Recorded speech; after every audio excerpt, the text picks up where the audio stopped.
Hello friends, कैसे हैं आप सब। या देवी सर्वभूतेषु विद्यारूपेण संस्थिता नमस्तस्यै नमस्तस्यै नमस्तस्यै नमो नमः। दोस्तों, आपका हमारे चैनल पर स्वागत है। Class 10th science, metal and non metal, धातु और अधातु। दोस्तों, इससे पहले हमने लेसन फर्स्ट और सेकंड, जो केमिकल रिएक्शंस, और सेकंड लेसन है अम्ल, क्षार और लवण, सबके अनुभाग और अभ्यास के प्रश्न किए थे। आज हम अनुभाग 3.1 लेसन थर्ड का ये करने जा रहे हैं। ठीक है, पहला क्वेश्चन देखिए। ऐसी धातु का उदाहरण दीजिए जो कमरे के ताप पर द्रव होती है, यानी कि द्रव अवस्था में पाई जाने वाली धातु का नाम बताना है। दोस्तों, ये प्रश्न कभी ना कभी पेपर में पहले भी आए हुए हैं और आगे भी इनके आने की पूरी उम्मीद है। आपने इन प्रश्नों को अच्छे से याद कर लेना है। ठीक है, ऐसी धातु कौन सी है जो कमरे के ताप पर द्रव अवस्था में पाई जाती है? आपको पता है सबको। थर्मामीटर में कौन सी धातु भरी हुई होती है? पारा। पारा ही एक ऐसी धातु है कक्ष ताप पर द्रव अवस्था में पाई जाती है। सेकंड क्वेश्चन है, चाकू से आसानी से काटा जा सकता है, ऐसी धातु का नाम बताना है जिसे हम चाकू से काट सकते हैं। ठीक है, और धातु होती है सोडियम। ठीक है, सोडियम। सोडियम का प्रतीक Na, N capital A small. ठीक है, ये आपको ध्यान रखना है। अगर पारा का प्रतीक लिखना है Hg, H बड़ा जी छोटा। उष्मा की अच्छी चालक होती है, ऐसी कौन सी धातु है जो उष्मा की अच्छी चालक होती है? चांदी। ये है चांदी। ठीक है, चांदी और तांबा भी साथ लिख सकते हैं, पर वैसे हम चांदी ही यहाँ पर लिखेंगे। ठीक है, और इसका संकेत होता है Ag। उष्मा की कुचालक होती है, ऐसी कौन सी धातु है वो उष्मा की कुचालक होती है? वह सीसा। ये है सीसा। ठीक ठीक है, और ये इसका Pb इसका संकेत है। तो ये फर्स्ट क्वेश्चन के 4 पार्ट थे, पार्ट हैं ये, और ये इसी तरह डायरेक्ट पेपर में 1 मार्क्स के क्वेश्चन पेपर में आते हैं। 2022 में भी इसमें से पेपर में आए हुए हैं, 18 में भी आए हुए हैं, 19 में भी आए हुए हैं। तो आपने इनको ध्यान से करना है। नेक्स्ट क्वेश्चन देखते हैं। अघातवर्धिता तथा तन्यता का अर्थ बताइए। अब अघातवर्धिता क्या होती है? क्या शब्द है ये? अघात वर्ध्यता। ठीक है, अघातवर्ध्यता क्या होती है? धातुओं का वह गुण जिसके कारण उन्हें पीट पीट कर पतली चादरों में परिवर्तित किया जा सकता है, अघातवर्ध्यता कहलाता है। क्या बताया हमने आपको? धातुओं का वह गुण जिसके कारण उन्हें पीट पीट कर, लिख देते हैं यहाँ पर,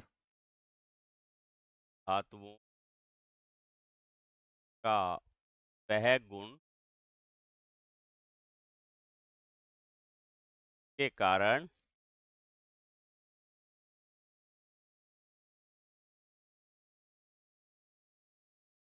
उन्हें पीट पीट कर चादरों में परिवर्तित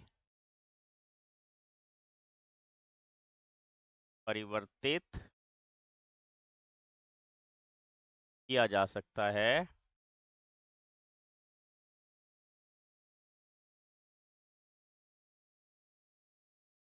अघातवर्ध्यता कहलाता है।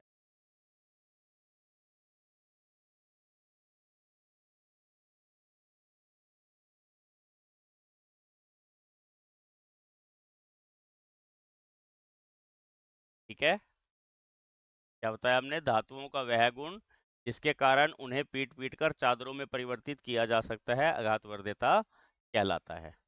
ये आपको बिल्कुल। और चांदी आपने ध्यान रखनी है, सबसे अधिक अघातवर्ध्य धातु होती है। चांदी क्या है? सबसे अधिक अघातवर्ध्य धातु होती है। अगला है तन्यता। तन्यता क्या होता है? धातुओं का वह गुण जिसके कारण उन्हें खींचकर तारों में परिवर्तित किया जा सकता है, तन्यता कहलाता है। क्या बताया हमने? धातुओं का वह गुण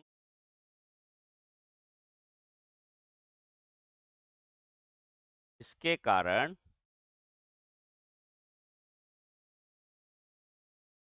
ने खींचकर तारों में परिवर्तित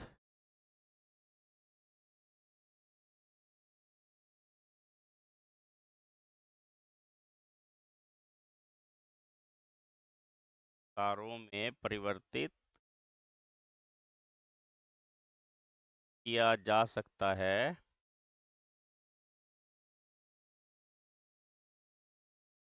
तन्यता कहलाता है। और सबसे अधिक तन्य धातु कौन सी होती है? सोना। तो सबसे अधिक तन्य धातु सोना। कि 1 ग्राम सोने का जो है, 1 ग्राम सोने से हम 2 किलोमीटर लंबी तार बना सकते हैं। नहीं बना सकते हैं? 2 किलोमीटर लंबी तार। इसलिए सोना जो है वो सबसे अधिक तन्य धातु होती है। और ये क्वेश्चन भी पहले एग्जाम में आया हुआ है। नेक्स्ट देखते हैं अनुभाग 3.2। सोडियम को केरोसिन में डुबोकर क्यों रखा जाता है? तो सोडियम जो है, सोडियम, पोटाशियम, लिथियम, ये सब बहुत अभिक्रियाशील धातुएं होती हैं। तीनों ही बहुत अति अभिक्रियाशील धातुएं होती हैं। अगर इनको खुली वायु में रख दिया जाए तो ये ऑक्सीजन के साथ अभिक्रिया करके आग पकड़ लेती हैं। ठीक है? अगर इनको खुली वायु में रखेंगे तो क्या होगा? ये आग पकड़ लेती हैं। इसलिए क्या करते हैं? इनको केरोसिन ऑयल में डिबो कर रखते हैं ताकि इनका ऑक्सीजन के साथ संपर्क ना हो सके। अगर ऑक्सीजन का संपर्क होगा तो क्या होगा? ये जल जाती हैं। क्या होगा? ये जल जाती हैं। तो आपने क्या लिखना है? सोडियम एक अति अभिक्रियाशील धातु है। अगर इसके खुली वायु में छोड़ेंगे तो यह आग पकड़ लेती है। देखिए, सोडियम एक अति अभिक्रियाशील धातु है। जब इसे खुली वायु में छोड़ा जाता है यह ऑक्सीजन के साथ क्रिया करके आग पकड़ लेती है। इसलिए सोडियम को केरोसिन में रखा जाता है। बस इतनी ही सी ही बात लिखनी है आपको। ये क्वेश्चन भी 2017 में भी पेपर में आया था। कई बार ये पेपर में आया हुआ क्वेश्चन, आपने इसको भी ध्यान से पढ़ना है। इस अभिक्रिया के लिए समीकरण लिखिए। भाप के साथ आयरन। भाप किसे बोलते हैं? पानी के जो वेपर्स होते हैं। आयरन क्या है? Fe। ठीक है, ये आयरन है। और भाप क्या है? H2O। ये अभिक्रिया क्या होगी? ये फेरस ऑक्साइड बना देगी, Fe2 Fe3O4। ठीक, और क्या बनेगा? Hydrogen gas. ये गैसियस फॉर्म में है, ये सॉलिड फॉर्म में है। और यहाँ पे तो आपको ये वेपर्स बताए हुए ही हैं। भाप है, G है, और ये फिर सॉलिड फॉर्म में है। अब इसको बैलेंस भी करना है। देखिए यहाँ Fe3 है तो यहाँ मुझे आयरन के आगे 3 लगाना पड़ेगा। अब हाइड्रोजन ऑक्सीजन देखते हैं पहले। यहाँ ऑक्सीजन सिंगल है और यहाँ ऑक्सीजन 4 है, इनके आगे भी 4 लगाना पड़ेगा। अब यहाँ हाइड्रोजन कितने हो गए? 4 दूनी 8, यहाँ पे 2 ही हैं तो यहाँ भी मुझे 4 से मल्टीप्लाई करना पड़ेगा। इस प्रकार मेरे पास ये आयरन की जल के साथ अभिक्रिया आ जाएगी। ठीक है, नेक्स्ट में क्या पूछा है इन्होंने? देखिए, जल के साथ कैल्शियम की अभिक्रिया। पहले कैल्शियम लिख लेते हैं। ठीक है, कैल्शियम किस फॉर्म में है? सॉलिड फॉर्म में, ठोस अवस्था में है। और जल लिक्विड अवस्था में है, द्रव अवस्था में है। अभिक्रिया हुई, क्या बन जाएगा? Calcium hydroxide. ठीक है, और कैल्शियम हाइड्रोक्साइड कैसा होगा? एक्वस पोजीशन में, और साथ में हाइड्रोजन गैस। ये जल के साथ अभिक्रिया करके करके कैल्शियम हाइड्रोक्साइड बना रही है। इसको बैलेंस करना होगा। बैलेंस करने में देखिए, यहाँ पर आपके पास हाइड्रोजन 2 हैं और यहाँ पर हाइड्रोजन हो गए 4। ठीक, तो इसको मैं अगर यहाँ 4 कर दूं तो हाइड्रोजन इक्वल हो गए। ऑक्सीजन यहाँ पे 2 हैं, यहाँ पर भी 2, कैल्शियम 1 है, कैल्शियम 1 है। अब ये बैलेंस होगी। ठीक है, और इसी तरह हमने किसकी निकालनी है? पोटाशियम की। पोटाशियम का संकेत होता है K। ठीक है, ये सॉलिड अवस्था में है, उस अवस्था में है, जल के साथ अभिक्रिया करनी है, लिक्विड अवस्था है। ये क्या बन जाएगा? Potassium hydroxide. ठीक, और क्या बन जाएगा? हाइड्रोजन गैस, ठीक है ना। और ये भी एक्वस पोजीशन में आ जाएगा। और बैलेंस करने के लिए देखिए यहाँ हाइड्रोजन 2 है और यहाँ पर 3 है, 3 और 2 का क्या हो जाएगा हमारे पास, यहाँ पर हम अगर 2 लगा दे इधर 4 हो गए, और यहाँ पर भी 2 लगा दे भी 4 हो जाएंगे, यहाँ ऑक्सीजन 2, यहाँ भी 2। अब ये हमारी जो समीकरण है ये बैलेंस हो जाएगा, ठीक है। ये हमारी कैल्शियम के साथ होगी, ये पोटाशियम के साथ होगी, और ये आयरन की भाप के साथ अभिक्रिया होगी। दोस्तों ये क्वेश्चन भी 2018 में पेपर में आया हुआ है, और आगे भी आने की इसकी पूरी उम्मीद है, आपने इसको भी ध्यानपूर्वक करना है। अब नेक्स्ट क्वेश्चन देखिए, ए बी सी डी 4 धातुओं के नमूनों को लेकर एक एक करके निम्न विलयन में डाला जाता है, इससे प्राप्त परिणाम को निम्न प्रकार से सारणीबद्ध किया गया। अब सारणी यहाँ दी हुई है कि धातु ए जो है कॉपर सल्फेट के विलयन में कोई अभिक्रिया नहीं करती, धातु बी इसे विस्थापित कर देती है, धातु सी कोई अभिक्रिया नहीं करती, धातु डी जो है कोई अभिक्रिया नहीं करती। उसके बाद धातु ए कॉपर सल्फेट के विलयन को विस्थापित कर देती है, और बी और सी में, सी और डी में कोई अभिक्रिया नहीं होती। जिंक सल्फेट कोई अभिक्रिया नहीं करता तीनों में, बिना बी में, ना सी में, ना डी में। और धातु सी सिल्वर नाइट्रेट को विस्थापित कर देती है, सिल्वर नाइट्रेट में से विस्थापित कर देती है, और डी में कोई अभिक्रिया नहीं होती। हमने इस सारणी को देख के ये उत्तर देने हैं। देखिए सबसे पहला प्रश्न यहाँ पे इन्होंने दिया है, इस सारणी का उपयोग करके सबसे अधिक अभिक्रियाशील धातु कौन सी है। अब देखिए आयरन सल्फेट में केवल बी ही इसको विस्थापित करती है, तो धातु बी सबसे अधिक अभिक्रियाशील धातु, ठीक है। और उसके बाद पूछा है धातु बी को कॉपर सल्फेट के विलयन में डालने पर क्या होगा।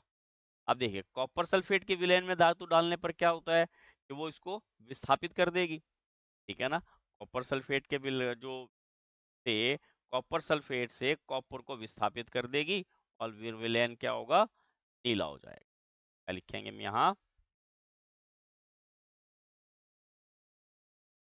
कॉपर है, कॉपर सल्फेट, कॉपर सल्फेट से कॉपर को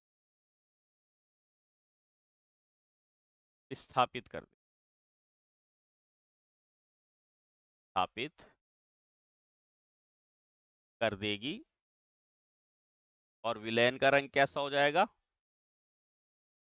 विलयन का रंग फीका हो जाएगा, ठीक है। विलयन का रंग कैसा हो जाएगा, फीका। अब हमने क्या करना है कि जो नेक्स्ट क्वेश्चन में पूछा ए बी सी डी को अभिक्रियाशीलता के घटते क्रम में व्यवस्थित, तो हम यहीं से देखेंगे। देखिए अब घटते क्रम में बताना, सबसे अधिक अभिक्रियाशील कौन सी बताई है, बी, ये नंबर 1 पर आ जाएगी। फिर उसके बाद ए कॉपर करी, फिर ये आ जाएगी, ठीक। और फिर उसके बाद देखिए सी आ जाएगी, और फिर लास्ट में डी आ जाएगी, ठीक है। यहाँ लिख देते हैं, देखिए सबसे अधिक अभिक्रियाशील बी, से कम अभिक्रियाशील ए, ठीक है, उससे कम सी, और सबसे कम, ये हमारे पास अभिक्रियाशीलता का घटता क्रम हो जाए, ठीक है। नेक्स्ट क्वेश्चन देखते हैं, अभिक्रियाशील धातु को तनु हाइड्रोक्लोरिक अम्ल में डाला जाता है, कौन सी गैस निकलेगी। अब आपने क्या ध्यान रखना है, इन्होंने क्या बोला कि अभिक्रियाशील धातु कोई सी भी धातु हो, अगर हाइड्रोक्लोरिक एसिड के साथ किसी भी अम्ल के साथ, कोई भी धातु किसी भी अम्ल के साथ अभिक्रिया करके कौन सी गैस निकालेगी, हाइड्रोजन गैस निकलेगी, हाइड्रोजन। और उसके बाद क्या बोला इन्होंने, आयरन के तनु सल्फ्यूरिक अम्ल के साथ अभिक्रिया लिखिए। आयरन क्या है, धातु है, फार्मूला क्या है, Fe, और डिल्यूट क्या है, सल्फ्यूरिक एसिड, यहाँ डिल्यूट लिख देता हूँ Dl करके। और क्या बन जाएगा, ferrous sulphate FeSO4 plus hydrogen gas. कि धातु कोई भी अम्ल के साथ अभिक्रिया करेगी, हाइड्रोजन गैस उत्पन्न करेगी। देखते हैं बैलेंस है या नहीं है, आयरन 1 है, यहाँ 1 है, हाइड्रोजन 2 है, यहाँ भी 2 है। सल्फर एक है, यहाँ भी एक है, यहाँ 4 है, O4 है, यहाँ भी O तो ये बैलेंस्ड होगी। Fe plus H2SO4 gives us FeSO4 plus H2, ये इसकी अभिक्रिया हो जाएगी। ठीक है, फिफ्थ प्रश्न देखते हैं। जिंक आयरन सल्फेट के विलयन में डालने से क्या होगा? अब देखिए, जिंक है लोह धातु से अधिक अभिक्रियाशील है। क्या होगा? जिंक में क्या करना है हमने? आयरन सल्फेट FeSO4, क्या बन जाएगा ये? जिंक सल्फेट और Fe, यानी कि जिंक जो है आयरन को यहाँ से विस्थापित कर देगी। ठीक है ना? क्या हुआ? आयरन, इसका विक्रिया लिख दी हमने। क्या होगा? यहाँ से जिंक जो है आयरन को यहाँ से विस्थापित कर देगी और जिंक सल्फेट बनाएगी, आयरन यहाँ से अलग हो जाए। दोस्तों, हमने अब अनुभाग 3.1 और 3.2 यहाँ पर कंप्लीट किया है। Please like, share and subscribe my channel. Thank you, have a nice day.